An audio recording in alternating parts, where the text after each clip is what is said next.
तक धरती दीजिए, दीने लियो खत से।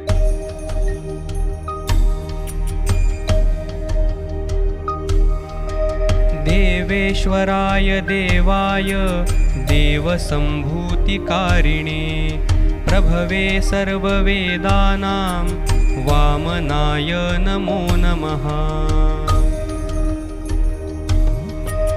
नमस्ते पद्मनाभाय नमस्ते जलशायिने प्रणमामि सदा भक्त्या बालवामनरूपिणे।